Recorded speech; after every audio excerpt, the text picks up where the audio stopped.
Buenos días, hermanos, bienvenidos a nuestra escuela dominical, ¿ok? Vamos a continuar con nuestro estudio del Catecismo de Heidelberg, el Día del Señor 19.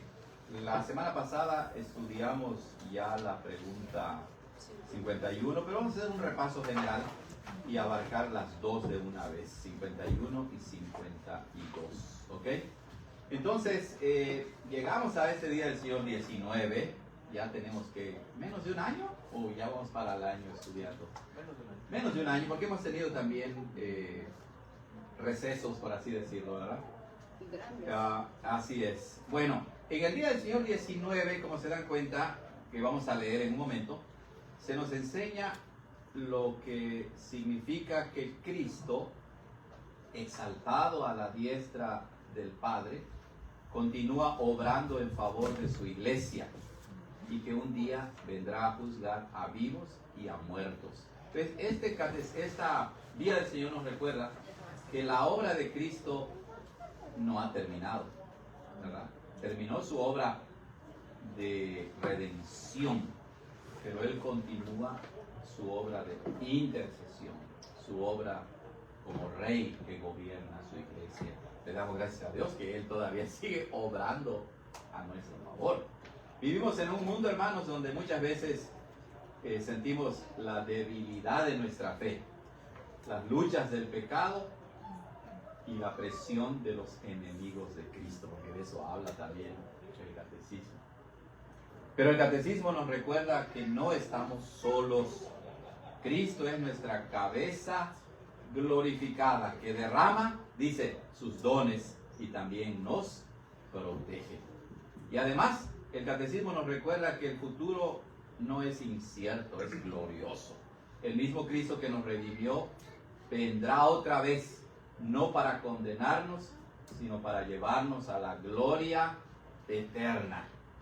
Es con esa esperanza, hermanos, que abrimos el corazón a la enseñanza de estas dos preguntas y respuestas. Recuerden que el catecismo de Heidelberg, a diferencia de otros catecismos, está escrito en un tono muy personal, para que el cristiano, por medio de la doctrina, no solamente se llene la cabeza de información o de conocimiento, sino que sea y que nos haga caminar en comunión íntima con nuestro Dios. ¿Ok? Entonces vamos a leer la pregunta 51 y repasarla rápidamente. Yo leo la pregunta y junto a la respuesta, hermanos. ¿Cómo nos beneficia esta gloria de Cristo nuestra cabeza? Primero, por su Espíritu Santo derrama dones celestiales sobre nosotros, sus miembros. Segundo, por su poder nos defiende y preserva de todos nuestros enemigos. Hemos dicho que ninguna parte o aspecto de la obra de Cristo está sin beneficio. Todo lo que Él hizo nos beneficia. La gloria de Cristo, sino que la comparte con su iglesia. Ahí se muestra su gracia y su amor. Además de que todo lo que Él hizo, no lo hizo para Él mismo. El catecismo, ustedes pueden ir siguiendo ahí el orden. Primeramente, Él derrama sus dones, sus regalos, sus bendiciones sobre nosotros. Como la lluvia, ¿verdad? Que cae. Pero no cae como las lluvias de aquí, ¿verdad? Que nada más ensuciaron el carro del hermano Humberto, ¿verdad? A ver, bueno, aquí no nos lloviznó. Si no hubieran quedado iguales los carros. ¿Sí lloviznó un poquito? Ah, caray, pues no me di cuenta. Bueno, allá en Borges creo que lloviznó tierra, ¿verdad? Y lodo. Pero Cristo no derrama así sus beneficios, ¿verdad? Es como una lluvia fuerte, torrencial, que cuando nos ponemos a contar sus dones, sus beneficios, nos quedamos asombrados de cuánto Él nos bendice. Cuando Cristo ascendió, no nos dejó huérfanos. Así dice San Juan 14:18. No los dejaré huérfanos. Él envió a su Espíritu Santo y de manera especial, ¿cuándo llegó el Espíritu Santo? En Pentecostés, ¿verdad? En Hechos capítulo 12. Y desde entonces todos los creyentes, hermanos, reciben los dones del Espíritu. Estos dones no son privilegios de unos pocos, sino de todos los miembros del cuerpo de Cristo. A veces existe esa idea incorrecta, ¿verdad? De gente que dice, yo no tengo ningún don, o no tengo ningún beneficio, o no tengo ninguna forma de servir. No, hermanos. Todos nosotros, si estamos en Cristo, disfrutamos de los beneficios de Dios y cada quien tiene su lugar en la iglesia. Lo que sucede a veces es que no quieren participar, es otra cosa, ¿verdad? Pero en realidad todos los que aman a Cristo estarán con nosotros, ¿verdad? Estarán de una manera significativa, presente, y debemos apreciar a cada uno de ellos. El apóstol Pablo lo explica así en Efesios 4, 7 y 8. Dice, pero a cada uno de nosotros fue dada la gracia conforme a la medida del don de Cristo, dice Pablo. A cada uno. Y dice, subiendo a lo alto, llevó cautiva la cautividad y dio, ¿qué? Dones a los hombres. Allá en Efesios 4. Entonces, hermanos, la gloria de Cristo no está lejana.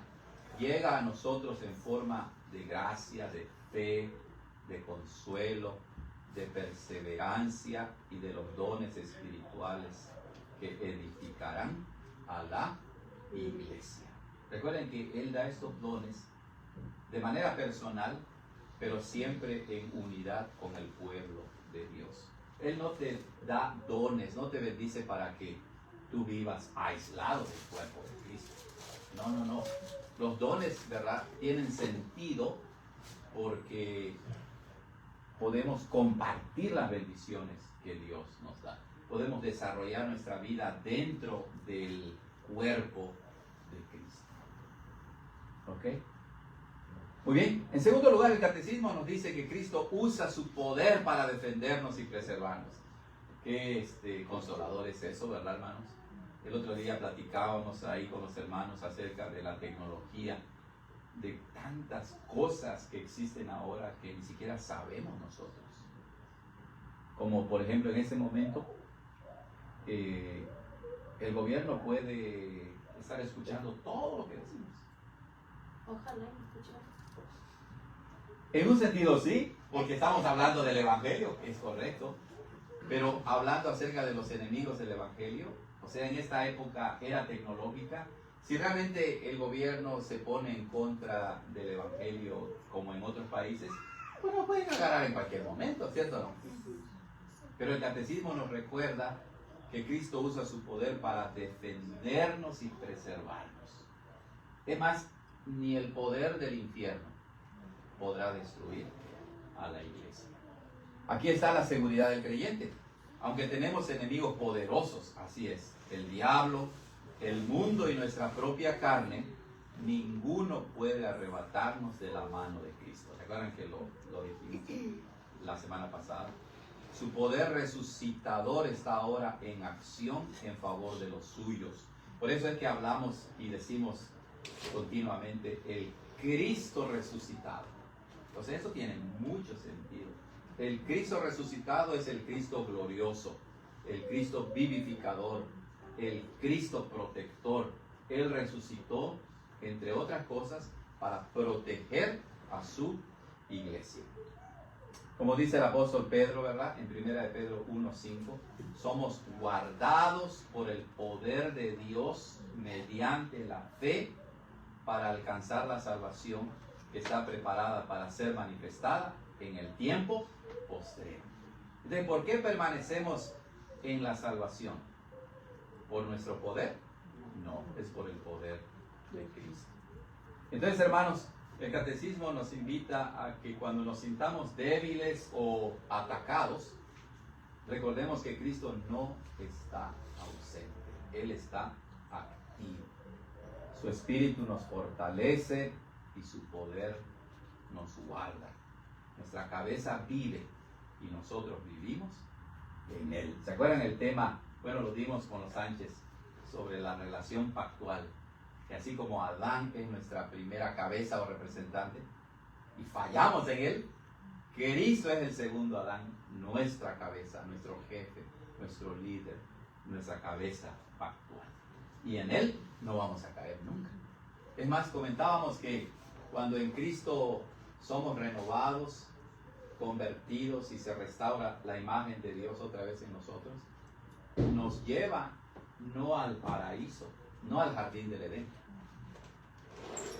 sino que nos lleva a una posición mucho más segura que la que Adán tenía en el jardín del Edén. Porque Adán, como nuestro representante, él allá, aunque Dios lo había creado sin pecado, pero existía la posibilidad, como sucedió, de que pecara y desobedeciera a Dios. Pero en cambio Cristo, ahí se me va la voz.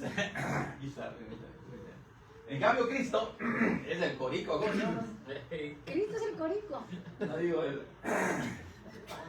pan. Perdón, estaba diciendo que entonces en Cristo, el segundo Adán, no hay posibilidad de que caigamos del estado de gracia, del estado de salvación. No hay. ¿Ok? Esa es la gran diferencia.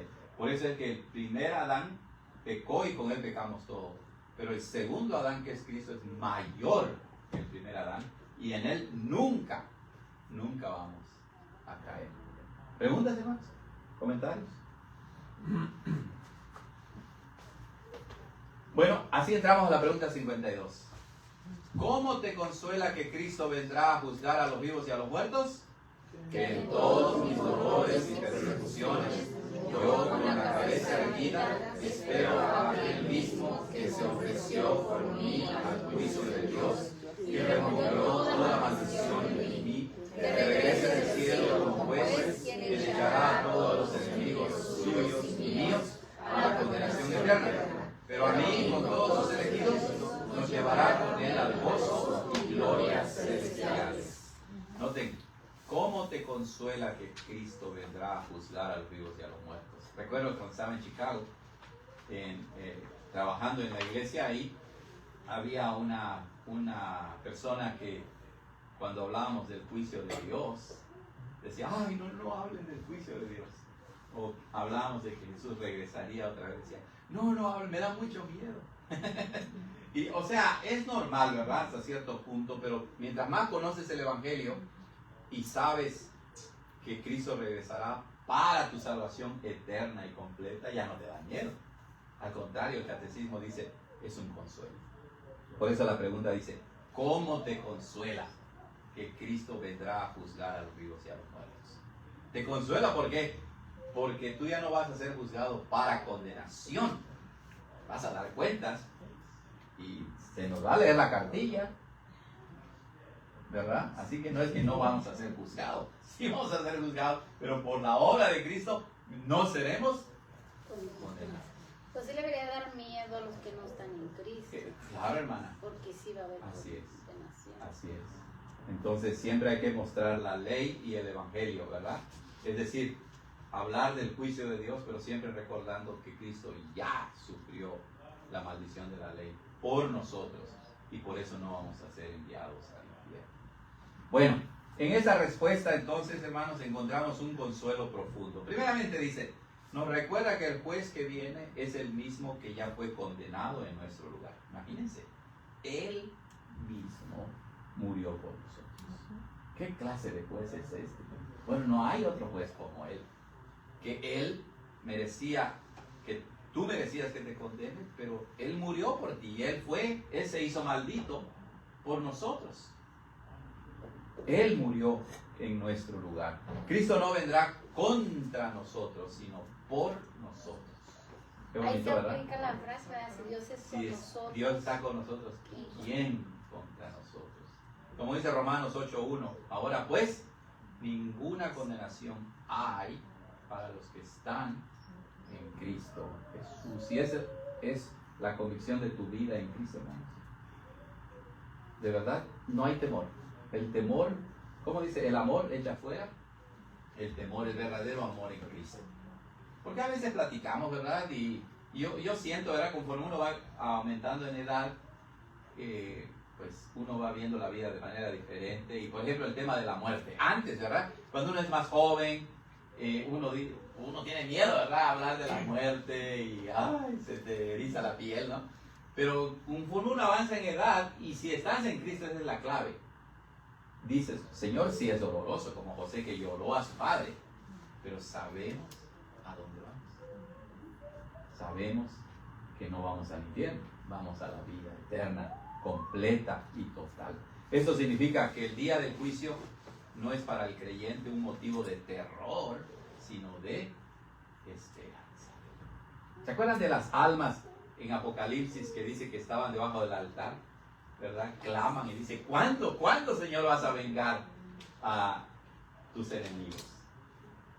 Porque saben que en Cristo estamos salvos y ya no nos da miedo. Pero ¿qué más nos recuerda el catecismo?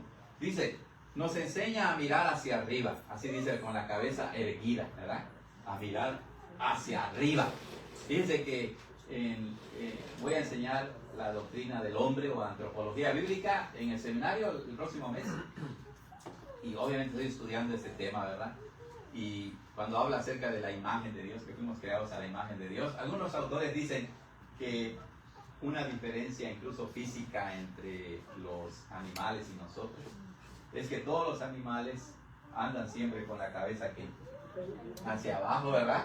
El ser humano es el único que ha sido creado para levantar, erguir la cabeza, ¿no? Para mirar hacia dónde, hacia el cielo, por así decirlo, hacia Dios. Entonces, el catecismo nos enseña a mirar hacia arriba, aún en medio de dolores y persecuciones. Así es. Ay, anoche tenía un dolorosazo de espalda, hermano.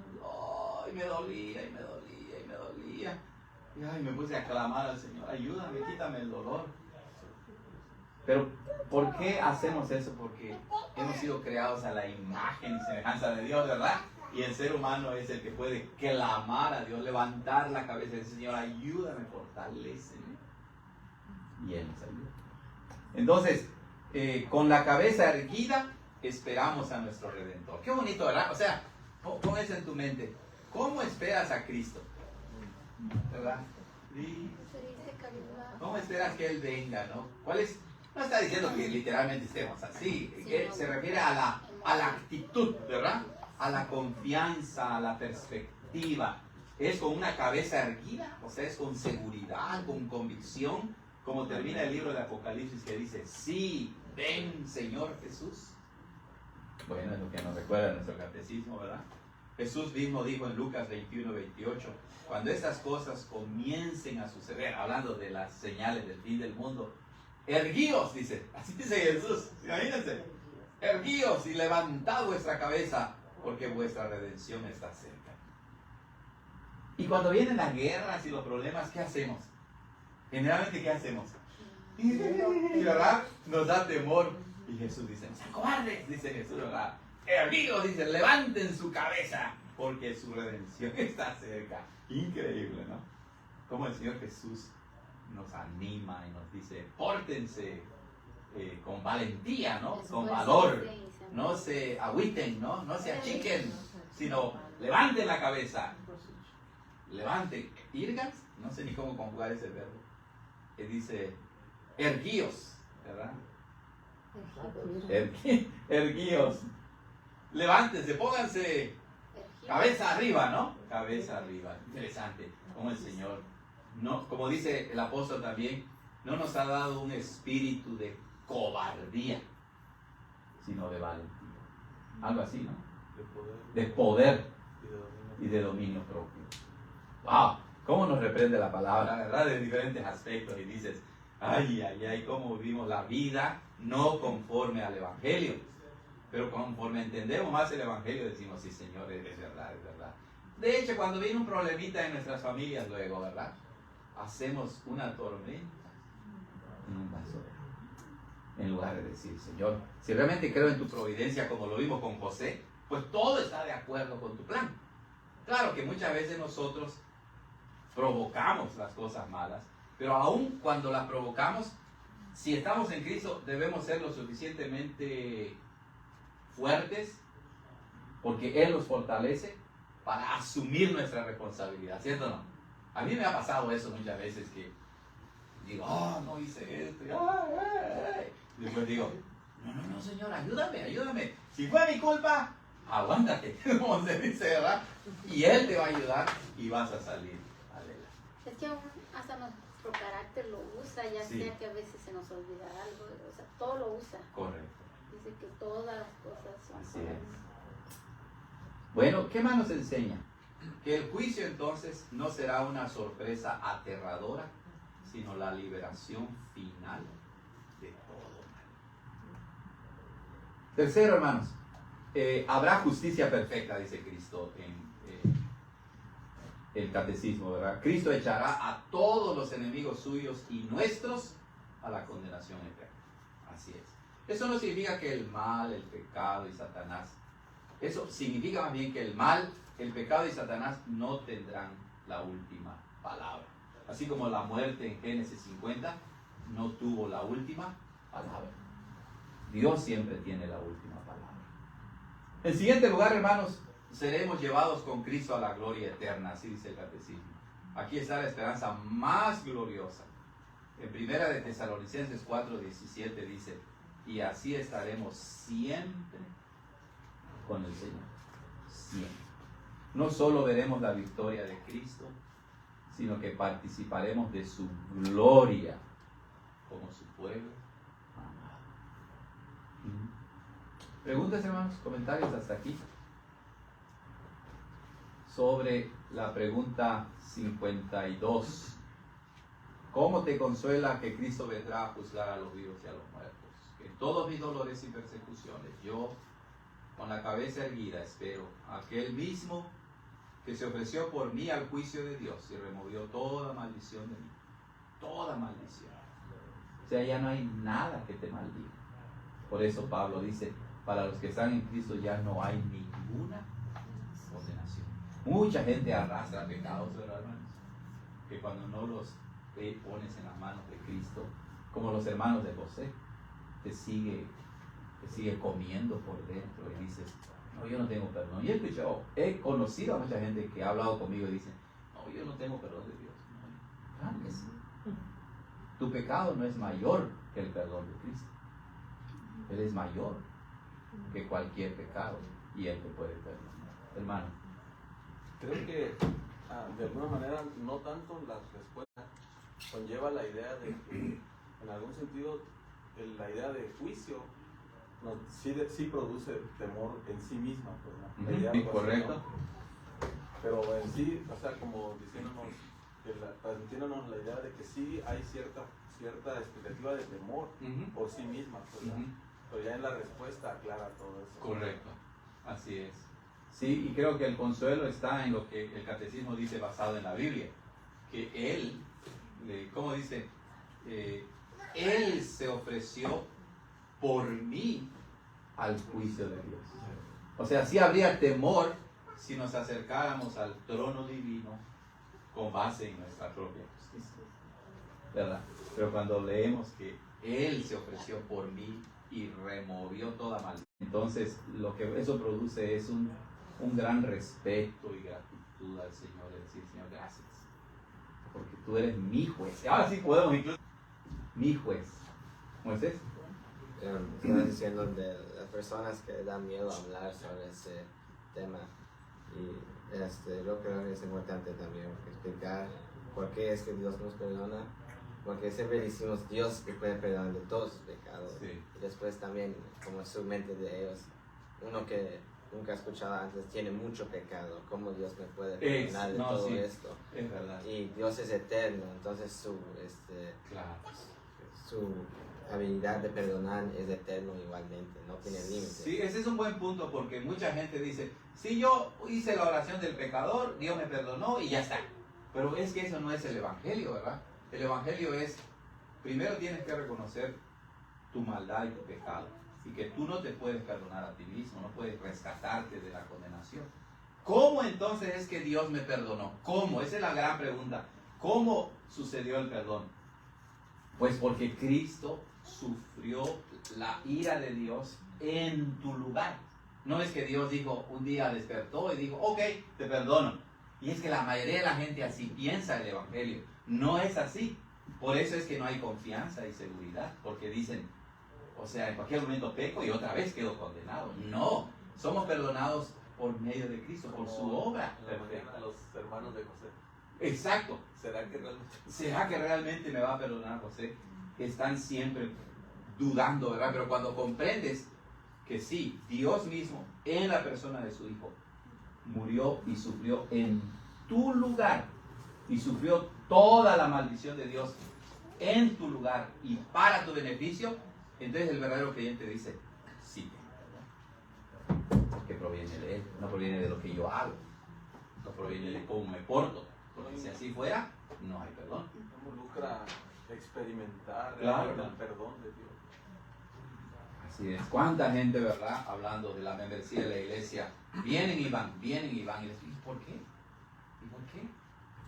O sea, ¿no se está enseñando el evangelio? No, sí, bueno, entonces, no. La gente es muy inestable por ese cristianismo muy superficial que hay en la mayoría de las iglesias actualmente. La gente no lo entiende y entonces cambian de iglesia como cambian de ropa. Es una realidad muy triste, muy lamentable. Pero quieren sentir. Quieren sentir algo. Emocional. Exacto, pero fíjate, esa emoción que quieren sentir no está basada en la persona y en la obra de Cristo. Como que ellos mismos quieren producir algo, ¿no? Pero es que no es así. Tú un día vas a sentir una cosa, al otro día vas a sentir otra. No puedes confiar en tu sentimiento, en tu emoción. Tienes que basarte en la palabra de Dios, en el Evangelio, en la roca firme. Hermanos, entonces, esta respuesta del catecismo nos da un consuelo profundo, ¿verdad? Muy profundo. Entonces, hermanos, el catecismo nos recuerda que la gloria de Cristo no es algo lejos que está por allá, es nuestra gloria también. Ahora mismo desde el cielo Cristo está derramando dones sobre nosotros y guardándonos de nuestros enemigos. Así es. Y muy pronto, cuando Él regrese, nuestra fe se convertirá en algo que podremos ver y nuestra esperanza será cumplida en la gloria eterna. ¿Ok? Así que en medio de dolores, pruebas y luchas, podemos decir con confianza, el Señor reina y un día volverá para hacer justicia perfecta. Este es nuestro consuelo entonces. Ese es lo que implica el consuelo de la primera pregunta del catecismo. ¿Cuál es tu único consuelo? No es algo nada más meramente romántico ahí superficial, no. El consuelo de Cristo está en todo el Evangelio. O sea, mientras más profundizas en el Evangelio, más entiendes la obra de Cristo, las implicaciones, la amplitud, como Él dice. Entonces dices, oh, esto es mi consuelo. O sea que hasta el oficio de Cristo como juez es mi consuelo, ¿verdad? Es mi consuelo. Saber que Él regresará y destruirá a sus enemigos y a mí me llevará a su gloria eterna, eso también es mi consuelo. ¿Ok? El juez del universo entonces es también nuestro Redentor y Él nos llevará a estar con Él para siempre. Para siempre. Preguntas finales, hermanos, comentarios. Catecismo de Heidelberg, Día del Señor 19. Y la siguiente semana entramos al Día del Señor 20. Preguntas, comentarios. Yo les paso luego el estudio, ¿sale? Para que ustedes lo tengan y lo repasen. Muy bien, entonces, si no hay pregunta, vamos a terminar y vamos a pedir que un hermano haga una oración. A ver, ¿quién de los hermanos quiere orar? A ver. Aparte, hermano Julio. A ver, ¿quién se anima? ¿Quién se anima? Todavía no, vamos a terminar con una oración. A ver, ¿quién se anima? Pepe, ¿cómo te sientes? ¿Te animas? Ok, vamos a orar con Pepe entonces, hermano. Oremos. Querido Dios, gracias por esta oportunidad que estamos aquí con nuestros hermanos. Gracias por este servicio que los adoras a nosotros para estar aquí, Señor, en tu casa, Señor. Tú eres el único, Señor, que nos sirves en cada momento, Señor. Tú eres el único que nos llevas por el buen camino, Señor. Bendice también al pastor, Señor, por todos los que ha hecho con nosotros y estudiamos por el camino bueno, Señor. Tú eres el único, Señor. Nos ponemos nuestras manos ante ti para que lo lleves más y más profundo en tu palabra, Señor. Gracias por todo, en el nombre de Dios, Espíritu Santo. Amén, amén. Muy bien, hermanos, hemos terminado con la escuela dominical y ahora tenemos la comida de convivencia, así que todos están invitados.